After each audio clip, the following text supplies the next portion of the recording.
ठीक है, तो ये हो गया तुम्हारा फिक्स एसेट्स। इन सब चीज़ें क्लियर है कि क्या क्या है। वापस से मैं रिपीट कर दे रहा हूँ, जरा ध्यान से सुनना, कान खोल के सुनना।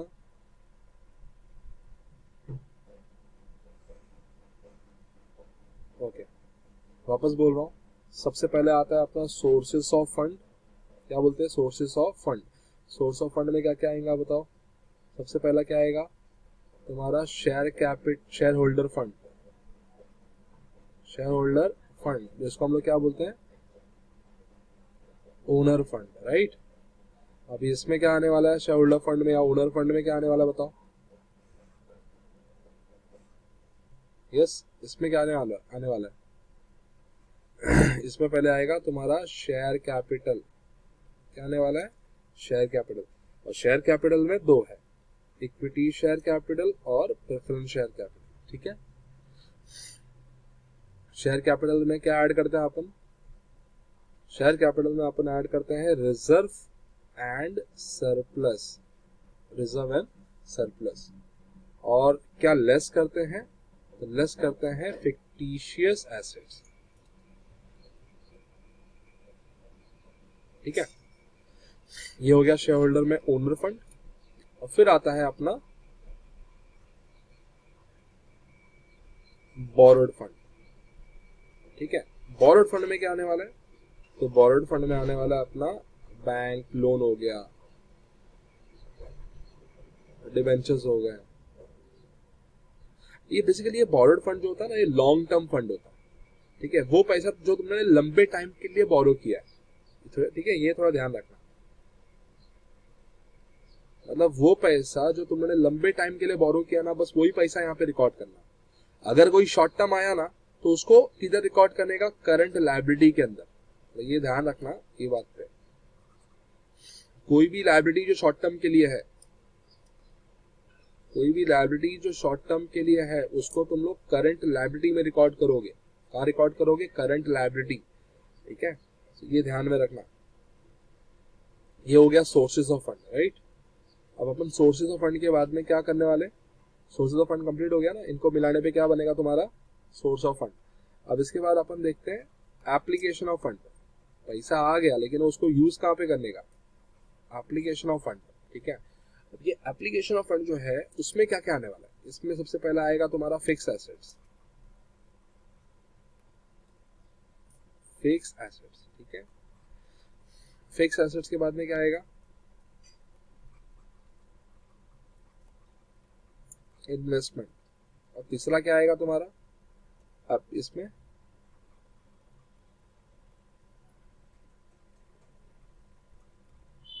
Working capital. ठीक है, वर्किंग कैपिटल में बस तुमको याद रखना है कि वर्किंग कैपिटल में दो चीजें हैं। एक है current assets minus current liability. इनको जो माइनस करोगे तो तुमको तुम्हारा वर्किंग कैपिटल मिलेगा। करंट एसेट्स बनता है दो चीजों से। क्या बोलो? क्विक एसेट्स और non quick assets. Quick assets और नॉन क्विक एसेट्स। और करंट लायबिलिटी भी बनता है दो चीजों से, क्विक लायबिलिटी और नॉन क्विक। ये माइनस नहीं है, एरो है। क्विक लायबिलिटी और नॉन क्विक लायबिलिटी। ठीक है, अब तुमको याद रखना है कि नॉन क्विक एसेट्स में कौन आने वाला है। बस ये याद रखो, नॉन क्विक में कौन आने वाला है। तो स्टॉक एंड प्रीपेड एक्सपेंसेस, बस ये याद रखो। आउटस्टैंडिंग इनकम भी याद रखने की जरूरत नहीं है। स्टॉक और प्रीपेड एक्सपेंसेस ये तुम्हारे नॉन क्विक एसेट्स हैं। और इनको छोड़ के बाकी जो भी मिलेंगे सबके सब तुम्हारे क्या रहेंगे? Quick assets. अब बात करते हैं क्विक लायबिलिटी की। सॉरी, नॉन क्विक लायबिलिटी में सिर्फ एक बैंक ओवरड्राफ्ट है बेचारा, ये अकेला रहता है इधर पे। ठीक है, तो नॉन क्विक एसेट्स में आएगा स्टॉक और प्रीपेड एक्सपेंसेस। और नॉन क्विक लायबिलिटी में आएगा तुम्हारा बैंक ओवरड्राफ्ट। ठीक है, यहां तक बातें क्लियर है पूरी?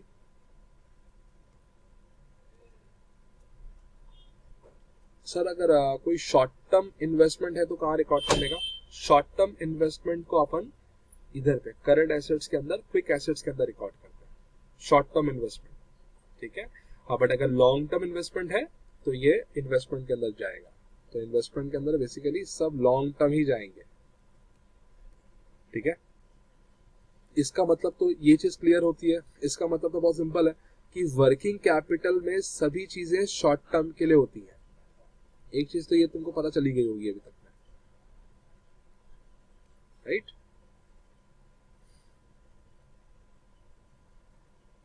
है ना कि वर्किंग कैपिटल में सब शॉर्ट टर्म, देखो जो भी मैं बता रहा हूँ सब शॉर्ट टर्म के लिए।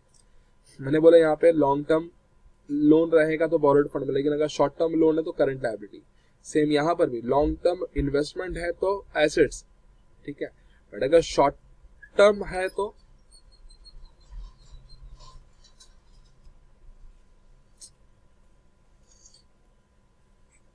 शॉर्ट टर्म एसेट्स है तो इसको कहाँ रिकॉर्ड करने का, तुम्हारे करंट एसेट्स, ठीक है। ऐसे याद रखो, एक बार ये फॉर्मेट को एक बार गो थ्रू कर लो, 2-3 बार 3-4 बार, जितनी बार भी इसको एक बार गो थ्रू करना, अच्छे से गो थ्रू करो, फिर अपन सम स्टार्ट करते हैं। याद रखना फॉर्मेट को तुम जितना ज्यादा बार प्रैक्टिस करोगे, फॉर्मेट को तुम जितना अपने दिमाग में बैठा लोगे, उतना तुम्हारे लिए आसान होगा, ठीक है। ये तो एक डायग्राम मैं तुमको बना के देता हूँ, ध्यान देना। ये देखो, सबसे पहला तुम्हारा balance sheet, vertical balance sheet.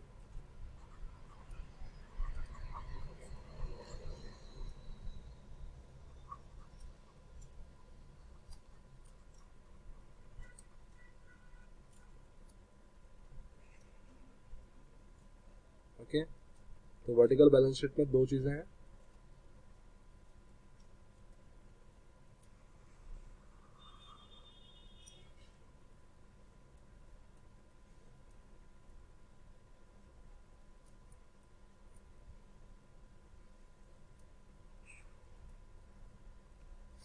एक है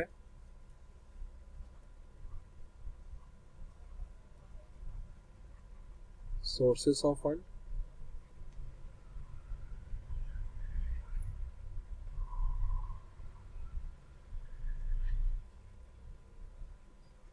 और एक है एप्लीकेशन ऑफ फंड, ठीक है। सोर्सेस ऑफ फंड पहले देख लेते हैं, बाद में एप्लीकेशन पे जाता हूँ। सोर्स ऑफ फंड में दो है,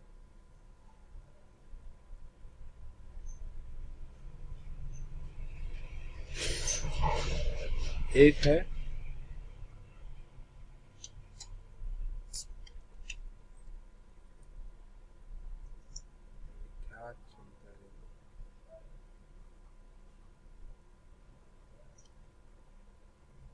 एक है शेयर होल्डर फंड, मतलब ओनर फंड, और एक है बोरोड फंड,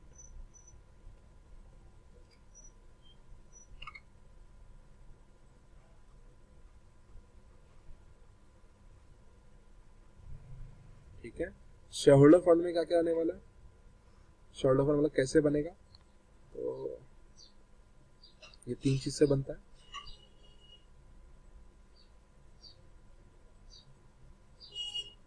इसको मैं इक्वेशन बना के देता हूँ तुम लोगों को।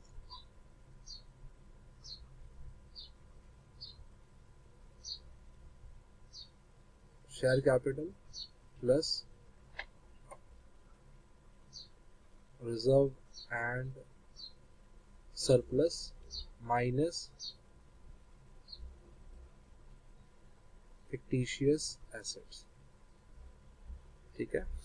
शेयर कैपिटल में क्या क्या आएगा, शेयर कैपिटल में आएगा इक्विटी शेयर कैपिटल और preference share capital. Reserve and surplus में क्या क्या आने वाला है, तो general reserve, profit and loss, security premium, ठीक है। और फिक्टिशियस तो नाम पे ही है, share issue expenses, under writing expenses, ये सब चीजें इसमें फिक्टिशियस पे जाएंगी। ये एग्जांपल के थ्रू ही समझेगा तुम लोग। फिर आता है borrowed fund. Basically borrowed fund में क्या क्या आने वाला है, बोरोड फंड में इसमें भी दो चीजें, एक है तुम्हारा बैंक लोन और एक है तुम्हारा डिबेंचर। तो कोई भी आउटसाइडर लोन भी चलेगा, आउटसाइडर लोन लेकिन लॉन्ग टर्म के लिए होना चाहिए, ठीक है। तो ये होगा तुम्हारा सोर्स ऑफ फंड। अब बात करते हैं जरा फटाफट एप्लीकेशन ऑफ फंड की।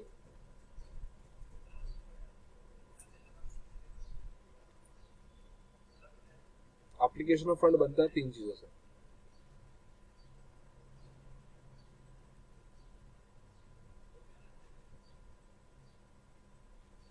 ठीक है, 3 चीज कौन कौन? सबसे पहला आता है तुम्हारा फिक्स एसेट्स। ठीक है, फिर आता है इन्वेस्टमेंट, और फिर आता है working capital.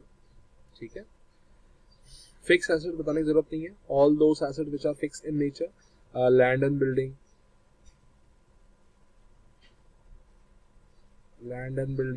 Plant and machinery, furniture and fixtures, loose tools. ठीक है, और जो भी है मोटर व्हीकल। ठीक है, investment, all the long term investment,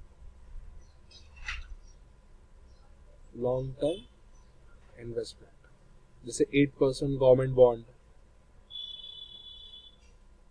ऐसे कुछ। वर्किंग कैपिटल में एक मेन कहानी है।